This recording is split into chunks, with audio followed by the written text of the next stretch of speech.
Abdoul Doukaini, bonjour. Bonjour Anne-Constance. Merci d'avoir accepté notre invitation et d'avoir battu la route et les bouchons pour arriver jusqu'à nous. C'est jamais simple, je le sais. C'est moi. Êtes-vous déçu, en revenant sur les présidentielles, êtes-vous déçu par les résultats de dimanche, à la fois au plan national, mais aussi les scores de Valérie Pécresse à Mayotte? Déçu, c'est un mot faible, je vais dire. Moi, je pense que le résultat de cette élection, essentiellement pour notre candidat, c'est une catastrophe, un cataclysme. On s'y attendait à ne pas être qualifié au second tour, pour ce second tour, mais pas à ce niveau-là, pas faire ce score-là. En dessous de 5%. En dessous de 5%. Donc je considère que c'est un échec total, c'est une véritable gifle qu'on a prise. C'est un débâcle. Mais pourquoi, Abdoul? C'est Valérie Pécresse qui n'était pas la bonne candidate, c'est le programme qui n'était pas bon, c'est la campagne qui n'a pas permis de faire valoir les idées, ou c'est tout simplement que les LR, c'est fini parce que la politique a changé? Rien n'est fini, madame. Franchement, en politique, on n'est jamais fini. S'il y a un endroit, un monde où on ne meurt jamais, c'est en politique. C'est en politique. C'est pas faux. C'est un monde où on ne meurt jamais, c'est en politique. On renaît toujours. D'une façon ou d'une autre, on renaît toujours. Vous pourrez faire un groupe de thérapie avec les socialistes, parce qu'à 1,8, il va falloir qu'ils y croient. Je ne pense pas qu'on se retrouve dans la même situation que les socialistes, pour la simple bonne raison. D'abord parce que je pense que la base, elle est toujours là. On a toujours... La base sont les militants, exactement, les sympathisants et aussi les électeurs. Ils l'ont montré à l'issue de ce premier tour. Ils étaient déçus, fortement marqués par ces résultats. Mais vous me posez la question sur les raisons. Moi, j'y vois 3 raisons. Oui. La première, c'est quoi? C'est qu'il y a eu absence de débat total. Quand vous avez un président sortant, candidat à sa propre réélection, qui refuse tout débat, qui prétexte, on va dire, la guerre en Ukraine. Pour rentrer très tard en campagne. Pour rentrer très tard en campagne, qui ne présente même pas de projet et qui ne fait pas de meeting. Vous voyez, il trie sur le volet des personnes par-ci par-là pour organiser une réunion entre groupes d'amis. Pour faire semblant de parler aux Français. Abdoul, qu'est-ce qui a empêché Valérie Pécresse de faire tout l'inverse, comme l'a fait Marine Le Pen ou comme l'a fait Jean-Luc Mélenchon? Ils ont fait campagne à tout voir. Deuxième élément, si vous me le permettez, c'est que moi je considère à titre personnel, et je pense aussi que c'est un constat qui est partagé par tous, c'est que les médias avaient déjà choisi leurs 2 finalistes.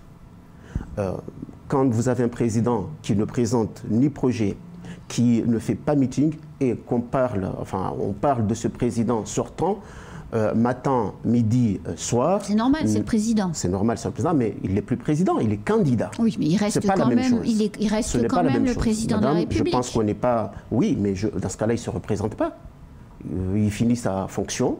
C'est pas comme ça que ça se passe. Non, mais on n'est pas... La démocratie, c'est pas comme ça que ça se passe. La campagne, elle se déroule pendant la fin du mandat. Vous me dites qu'il est président. On n'est pas dans un système, type de l'Europe de l'Est, ancien soviétique, où vous voyez, il n'y a que le président qui s'affiche partout. Mais non, mais c'est pas ça, Abdoul. Mais même dans les temps qui sont décomptés, il est toujours dit que les candidats qui ont des mandats ont légitimement plus de temps. Si vous me laissez finir, moi j'avais annoncé 3 raisons. J'en ai donné 2. La 3e, c'est que je pense également que la candidate n'a pas su imprimer sa marque. Je pense qu'elle avait un projet puissant, elle avait un projet fédérateur, elle avait un projet qui pouvait remettre la France, j'allais dire en marche, mais sur les rails. À flot. Exactement, la maintenir à flot. Parce que on sait que la France est aujourd'hui abîmée, on sait que la France aujourd'hui a les 2 pieds à terre, et sur tous les domaines, tous les sujets, que ce soit sur le pouvoir d'achat, que ce soit sur le chômage, que ce soit sur l'immigration, que ce soit sur l'environnement, que ce soit sur beaucoup de thématiques, la France est vraiment a les 2 genoux à terre. Et je pense que Valérie Pécresse avait ce projet-là. Et quand on regarde par exemple son projet pour Mayotte, c'est un projet inédit sur sa lettre, vraiment inédit. 8,2%. Jamais une candidate à une élection aussi majeure, c'est-à-dire présidentielle, s'était engagée sur ces mesures que Valérie Pécresse a noté dans sa lettre. Alors, 8% pour Valérie Pécresse à Mayotte, 16,94 pour Emmanuel Macron, et on ne peut pas comparer la force de frappe entre les LR et En Marche. Vous avez à Mayotte, hein, j'entends. Oui, vous avez, même mais on est à Mayotte. Oui, même là-bas. Vous êtes une force politique incroyable sur le département. On reste toujours une force politique. Moi, je reste persuadé qu'on reste toujours une force politique avec une force de frappe très, très, très forte.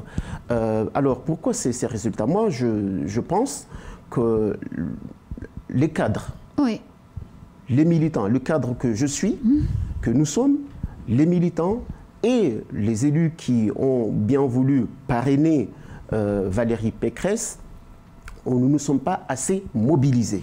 Nous ne sommes pas allés chercher les électeurs. Saïd Morifa, 17,77%. Il a fait le job. Il a fait le job. Personne. Hein. Il a fait le job. Et il a parrainé. Mais justement. Je pense que dans l'ensemble, nous, on n'a pas fait le job. Moi y compris, on n'a pas fait le job. Mais pourquoi? Et quand on regarde d'ailleurs les résultats ici à Mayotte, je pense que c'est 66-67% qui ne sont pas déplacés. Il n'y avait qu'un tiers qui s'était déplacé. Donc, à mon avis, beaucoup d'électeurs ne savaient pas. C'est 62%. 62%, voilà. Beaucoup d'électeurs. C'est l'inverse de ce qui s'est passé d'ailleurs en métropole. 2 tiers se sont déplacés pour aller voter. C'est ça, nous, c'est vraiment l'exact inverse. Donc, moi, je pense que nous n'avons pas fait le nécessaire pour aller mobiliser. C'est vrai. Mais ça risque d'avoir des conséquences pour les législatives, ça. Alors, je ne pense pas, parce qu'on ne compare jamais deux élections. Une élection législative, c'est une autre élection. Une élection présidentielle, c'est une autre élection. Une élection présidentielle, c'est un rendez-vous avec le peuple français, avec les Français. C'est un candidat, une candidate, une personne devant les Français. Alors qu'une élection législative, c'est un candidat, une candidate devant des électeurs qui se retrouvent dans une circonscription. Ce n'est pas la même chose. La mobilisation est beaucoup plus facile. Et on arrive plus ou moins à imprimer sa marque. Il y a la proximité aussi qui se joue. Parce que Valérie Pécresse, jusqu'à ce qu'elle soit candidate, qui la connaissait ici à Mayotte. Elle était venue à Mayotte, ça c'est vrai, mais je parle de combien de mortels. J'ai quand même la faiblesse de penser qu'elle est plus connue à Mayotte que Jean-Luc Mélenchon, qui a quand même fait 23,96. Ce que vous oubliez de préciser, de noter, c'est que c'est la 3e fois que Mélenchon est candidat à une élection présidentielle. Valérie Pécresse n'a jamais été candidate, c'est la première fois.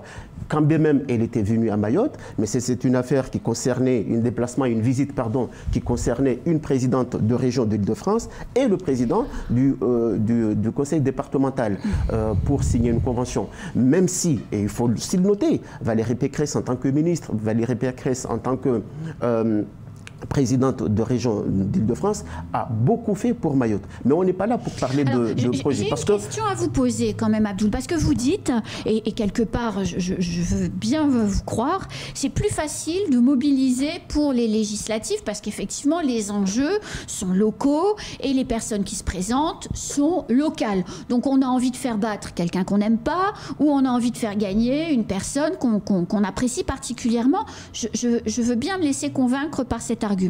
En revanche, pendant la campagne des élections présidentielles, Éric Zemmour a qualifié Valérie Pécresse de Madame 20h02. En réalité, il s'est juste trompé de quelques minutes parce qu'elle s'est couchée devant Emmanuel Macron sans élégance à 20h08. Je dis sans élégance pour tous les gens qui avaient voté pour elle. C'est-à-dire que si les gens avaient voulu voter pour Emmanuel Macron, ils l'auraient fait dès le premier tour. Là, ils se sont engagés, ils ont donné leur voix pour un programme que vous avez décrit en quelques mots tout à l'heure, à 20h08, en disant « Allez maintenant les gars, j'ai paumé, votez Macron ». sérieux. Comment aux législatives vous allez mobiliser pour des candidats aux élections législatives qui eux-mêmes déjà ont appelé à voter Macron au deuxième tour? Mais franchement, autant aller voter pour les candidats d'Emmanuel Macron. À quoi ça sert de voter pour les LR, pour être dans l'opposition, alors que finalement, in fine, les candidats vont soutenir Emmanuel Macron? Enfin, ça n'a, pour un électeur, franchement, reconnaissez que ça n'a aucun sens. Alors, ça n'a aucun sens. Oui et non. Oui, pourquoi? Dans un premier temps, d'autant plus que quelques jours avant, quand on l'interroge sur sa position au second tour, quelques jours avant le premier tour, il dit: si je ne suis pas qualifié au second tour, je ne donnerai pas de consigne de vote. Ça, elle l'avait dit. Et puis, au soir du premier tour, elle dit moi, je voterai pour Emmanuel Macron.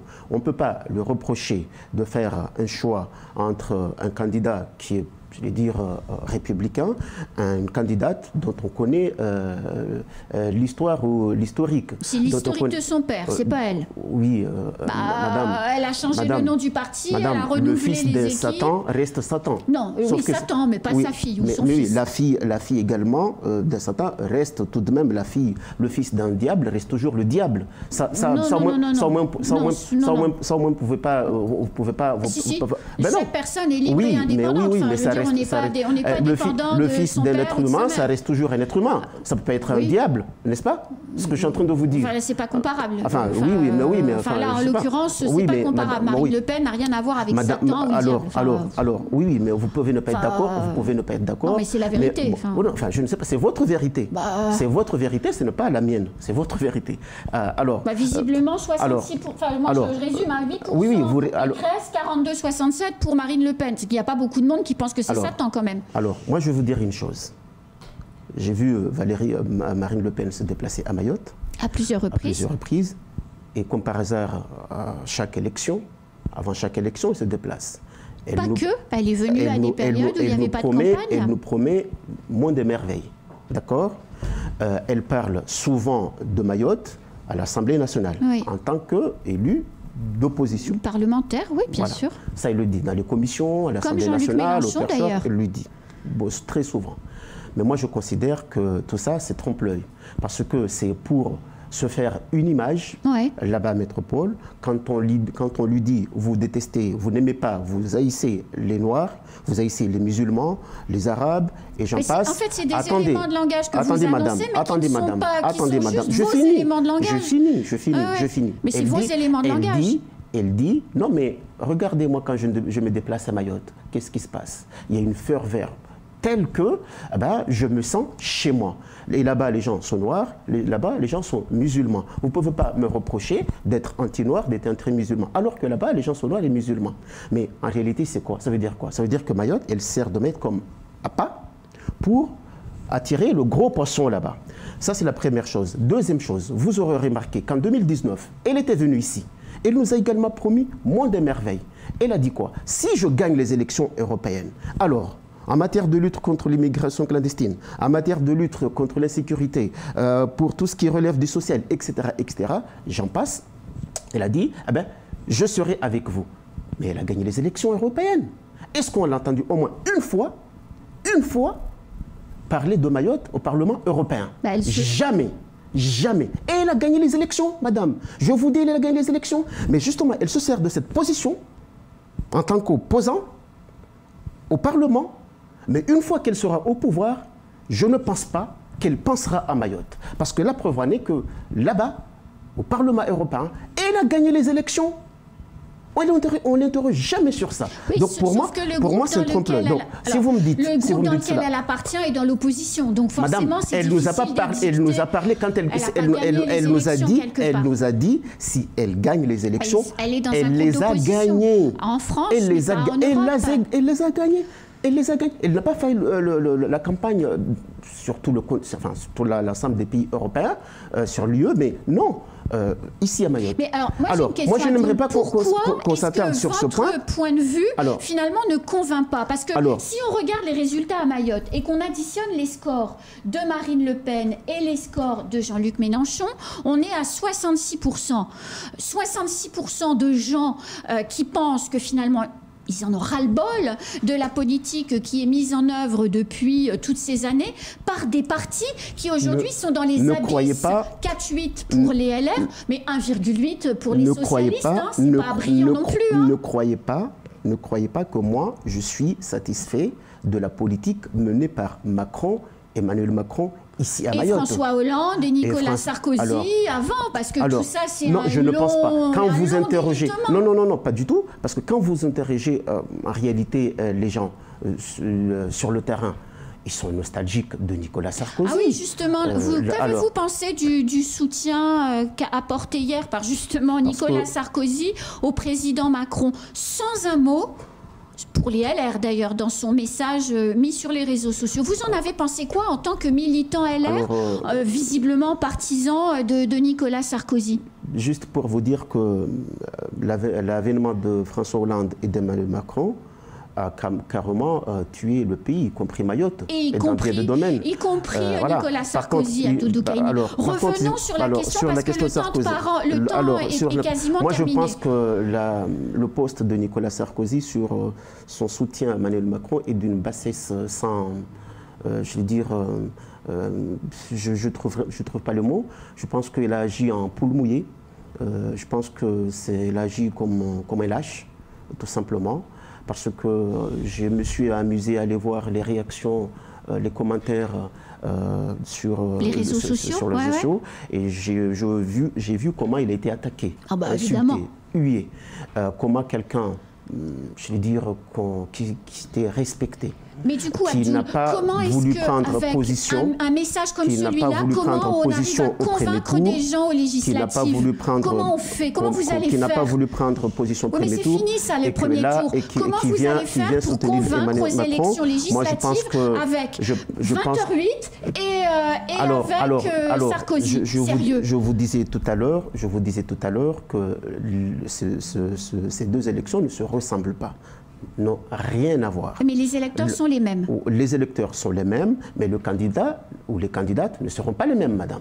Ça, vous l'aurez noté. Mansour Kamardine a appelé pour voter Emmanuel Macron. Et ici à Kabila, je n'ai pas entendu. Je ne sais pas ce qu'il a fait. Mansour Kamardine, avec tout le respect qu'on lui doit, il a appelé à voter pour Emmanuel Macron. Parce que ce qu'il faut noter également, c'est que le ralliement au second tour, c'est d'abord la personne qui était candidate. Ce n'est pas le parti. Valérie Pécresse a appelé à voter pour Emmanuel Macron. Christian Jacob, le président du parti, le lendemain, lundi, a également appelé à voter Macron. Éric Ciotti et Julien Aubert ont dit autre chose. Éric Ciotti, mais c'est aussi la liberté. Vous savez, quand vous êtes dans un mouvement, dans un parti politique, vous êtes libre aussi. Les électeurs reçoivent les messages. Oui, les électeurs. Et ça fait 4,8% aux est-ce que les électeurs ont dit qu'il allait voter pour les candidats d'En Marche? Je ne le pense pas. Je vous donne rendez-vous le 12 et le 19 juin prochain. Vous verrez que tous les candidats d'En Marche, ici à Mayotte, ne franchiront pas le premier tour. Parce qu'encore une fois, je reste persuadé et je suis convaincu que nous avons encore la base. La base, elle est là. Les militants sont là. Nous sommes le seul parti ici à être vraiment, avoir une organisation complète, totale. Je n'ai aucun doute là-dessus. Je n'ai aucun doute là-dessus. Nous allons avoir des candidats qui seront qualifiés au second tour pour les élections législatives. Et encore une fois, les élections législatives, c'est autre chose, c'est une autre élection. Les élections présidentielles, c'est une autre élection. Je finis par... il faut se dépêcher parce qu'on est en retard. Je finis par juste une chose. Voyez-vous, nous, le parti Les Républicains, en métropole, je parle, en France métropolitaine, je dis, on a gagné les élections municipales, on a gagné les élections sénatoriales 2020, on a gagné les élections départementales et régionales. On perd les élections présidentielles. On doit rendre l'antenne. Ça veut dire quoi? Ça veut dire que ce ne sont pas les mêmes élections. Vous allez revenir bientôt et on continuera cette discussion. C'est la fin de ce temps de parole.